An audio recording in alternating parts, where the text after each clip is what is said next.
Hi there, Carrie Hewerdine here, Magic for Court Reporters. I was just asked by a fairly new reporter who was a student in our group, is it normal for those of us just entering out in the field to be afraid to read back? Yeah, it's normal. It doesn't have to be the norm, but it's perfectly natural because, first of all, you're doing something that if your school didn't have you reading back every day, then it's going to be something you're not as practiced at. You get better at the things you practice. But also, there's a part of your brain, the part that actually was afraid to let you finish school. For those of you that have this issue, there's a part of you that is afraid to let you go out into the real world because, and then it drops into your programming that comes from way back. What if you get out there and then they find out you don't know what you're really doing? It doesn't matter that you passed the tests.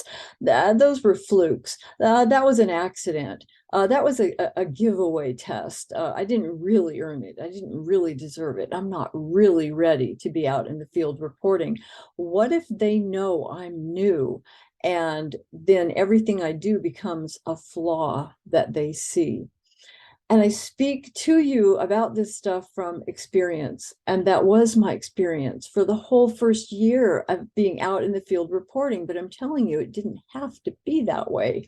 I wish I'd had literally a Carrie godmother that sat down with me and said, but don't you see that you are entering the room, and in those first 10 seconds that you enter the room, whether that's the physical room or the Zoom room or the court room, you are telling the people in that room who you are and how they are to treat you. We tell people in our lives every single day how to treat us by what we tolerate, what we allow, what we accept, which is part of why when I'm working with an older student, I love it. Because you guys, the minute you're certified, you're going to be able to go into the field with a confidence and a command of the room that a younger reporter just doesn't have. It takes a little bit more work. Every once in a while, I see a young reporter who's got it. They've got that confidence, that unwavering knowing that they know how to make a record. And it doesn't matter what the personality of the attorneys or the judge is in the room, that their truth is so solid within themselves that the rest of it just doesn't matter. So for those of you who have the same issue, and I'm talking to students too, because there can come a time when you're literally more afraid to get out of school than you are being in school, even though school is hell. It's purgatory. It's that place that you're in where you've been in it for so long, it just feels like somehow you're naturally supposed to be there forever. And no, that we started school to get out of school. Seems kind of contraindicated right there, doesn't it? But that's the journey. That's the path. We have to acquire skills to be able to do the thing that requires skills. And that's all school is. Here's a machine. Voice writers, I'm talking to you too. Here's a machine. Learn the theory of it and then get faster and faster and faster and faster until you can stay on top of most speakers, nearly any speaker. And you may not ever know how fast you are or what your percentage of accuracy is. But then that's why the national test is there, to give us a solid benchmark of, do we have the basic skills to go out into the field to then begin to hone our crafts? But we have the basic skills. We don't have the basic confidence often. And so for those of you, and I don't want to set up a strategy, but for those of you who are even working reporters who are working on Zoom, and who have those moments when the audio does glitch, to be able to be brave enough to say, excuse me, counsel, never, I'm sorry. And I dropped back in that too, because I had 30 years of, I'm sorry, counsel. No, it's, excuse me, counsel, there was an audio glitch. Could you repeat what was just said? Excuse me, counsel, the witness needs to repeat what they just said. There was an audio glitch. The reporter did not hear it. There was no answer for the record. Those kind of things. Have the sentences that sound comfortable to you. For students, start thinking about, what would I say? What could I say? What are the words that I could use that comfortably come out of my mouth, that my brain is, with repetition, going to feel more comfortable saying? Anna Fatima Costa is someone who works purely about speaking up for the record. And we've got to learn to use our voice just like we learned to use the machine. It is another tool that is required for this job. Unfortunately, an extremely high percentage of us came from backgrounds where our programming said, you keep your mouth shut, you'll be safe. Just shut up. Nobody wants to hear what you have to say. And if you are quiet, you don't run the risk of being criticized, opening yourself up for more trouble, being the pain in the room, whatever it is. Don't want to be an inconvenience to people. A lot of us grew up in environments where that was our programming. That was what we learned kept us safe. Here's the problem. We grow up and we're in a world where we keep ourselves safe, but there's a part of us that doesn't realize, it didn't get the memo that we grew up and that we're okay. And so the program continues. Shh, don't do that. Don't say that. Be quiet. Hold back. Hide. Don't put yourself out there. Don't take that risk. Don't be bigger. Who do you think you are? It's gonna, pride goes before a fall. Well, okay, so can we have confidence instead of pride? We've got to be out there. You can't get bigger and more of what you are and expand. And this is an expanding universe. You can't do that if you don't push out. Flowers don't grow and bloom by staying tight in the bud. They push, and they push up into a place out into the world that they've never been before, for the sun to see their entire glory. And that is what we have to do. And it will feel uncomfortable at first.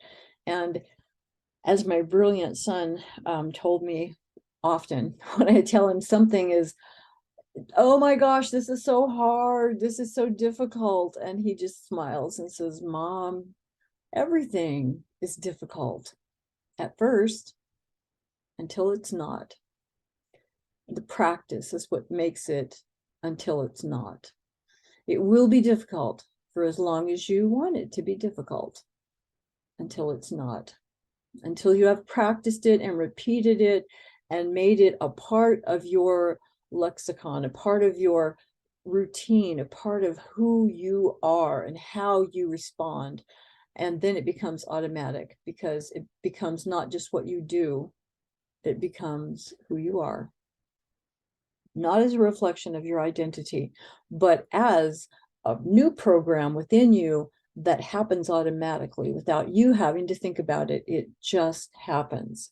And for those of you who see me and say, how can you be so confident and so calm, and you're so in control? And I'm like, oh dear God, you guys should have seen me before, because this was not the reporter that came out of school and started working. This was not the reporter for 20 years. This was not the reporter in several situations in her life where things were caving in around her, and I did not know how to react to those things. I did not know what my own value and worth was.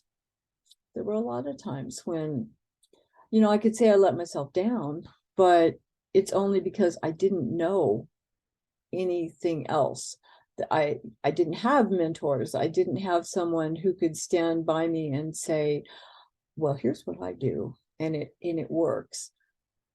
And that's what myself and so many others out there, thank goodness for the internet, that we're trying to share with you how we do things, how it is difficult still for us. There are days when, it's life, when things are difficult, or it's not a hard job. And I'm sitting there wondering, why does this feel so like just not clicking for me today?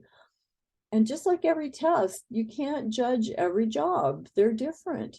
And what may be easy for me may be horrifically difficult for somebody else, and vice versa. You can't judge that kind of stuff. But for those of you who are just getting out into the field, and to the students, I say, pay attention, because it's going to happen faster than anybody can imagine.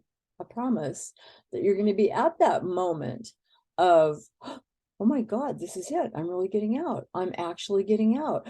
And your brain's going to freeze. And I call it being on fire sometimes, because it's just like so much happening up there, which is why you see my background, that you just can't stay on top of it. There's so much confusion and fear of the unknown and what's coming next. And your brain thinks everything that is unknown is a problem to be solved or a threat to run away from completely. And when you hear yourself being afraid to read back, realize that that's a part of you that's analyzing it and trying to keep you from falling into a pit of, I don't know, embarrassment, humiliation, sadness, pain, whatever it's perceiving might possibly happen. And of course, you get more of what you focus on. And so if you keep focusing on, they're going to ask me to read it back and I'm not going to be able to, that's what's going to happen.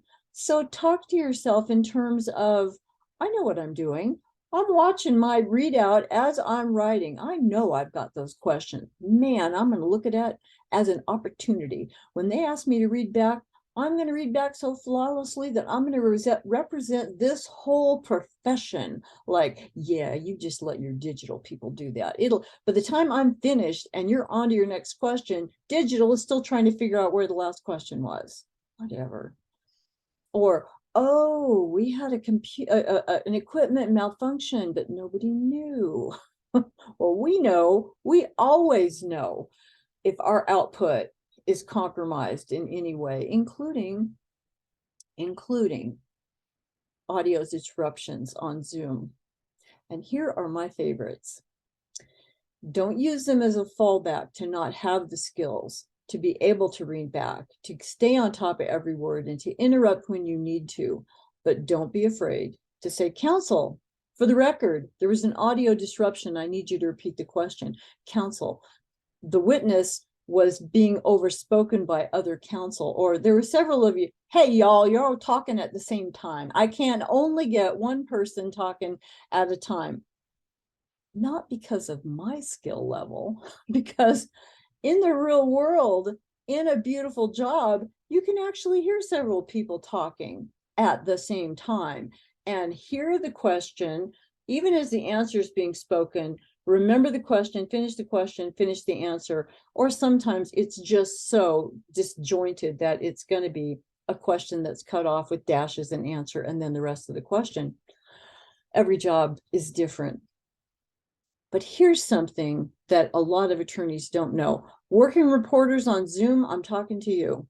We found this out the hard way. When someone asked me to read something back one time, and of course, everybody says, the reporter can only take down what one person's saying at a time. Well, on Zoom only allows one audio feed to go through at a time. And actually, like other platforms like WebEx, when our two people are talking at a time, you get nothing. No sound. But on Zoom, it lets an audio feed go through. So in this instance, I was asked to read back the question. And I was just in that nanosecond ready to ask counsel to repeat the question, but then the witness answered, because I heard part of the first part of the question. I knew there was something else coming because I could see his mouth moving, and then the witness started answering. And so when he asked me to read back the question, to everyone's astonishment, I said, well, counsel, I got the first part of the question, I got the witness's answer because it overlaid you speaking. And he said, well, I didn't hear the witness answer. And I said, well, I did. And he said, and everybody else, somebody, it was like 6 or 7 attorneys in the room. And I'm like, this is a great educational opportunity for all of us. Several of them were saying, well, I heard the answer. I didn't hear the answer. I heard the whole question. I didn't hear the question at all. Zoom had arbitrarily decided, and I'm assuming it has to do with the platform that you're on, your provider, how fast your internet is, but it chose who was going to hear what. And we didn't all hear the same thing. It became vital in the hearts of those attorneys that day to realize that when your reporter says, I didn't hear something, that means the record didn't hear it. Doesn't matter what everybody else in the room hears because they're not making a record. They're not preserving the testimony forever and ever. Amen. That's our job. We are the voice of the record. We are the advocate for the record. We are the only voice that the record has. When the record is being compromised, it's us that has to stick up for our little kid on the playground and say, wait a minute, counsel, I need you to repeat the question again because my record is being compromised. We are the advocates for the record. We are its only voice. And that's what makes us in a league of our own. Okay, so read back. Long answer to, does everybody out in the field have a fear of reading back at first? Yeah, probably. Maybe not for everybody. There's never an always and never. Yeah, so there's some people out there who go out into the field like, all right, I want to read back, give it to me. For the rest of us, yeah, it's more unfamiliar territory. So make it familiar. Read back more. Do a take at the end of the day. Make yourself the next day, come back and listen. This is a brilliant exercise for all students. Come back the next day, put the audio in. Don't do anything special. Just look at your notes and let your brain hear what it heard yesterday and watch and see what it wrote. Amazing things are going to happen in the background. There are things within your writing that your brain, your neurology will clean up without you having to do anything. Just let that happen as an experience. Reading back, transcribing, listening back to your notes, and if you're a reporter out in the field, watching a real-time feed to make sure that you know you've got everything, absolutely, before somebody asks you to read back. I leave you with that. Happy Court Reporters and Captioners Week. I love us. Talk to you guys later.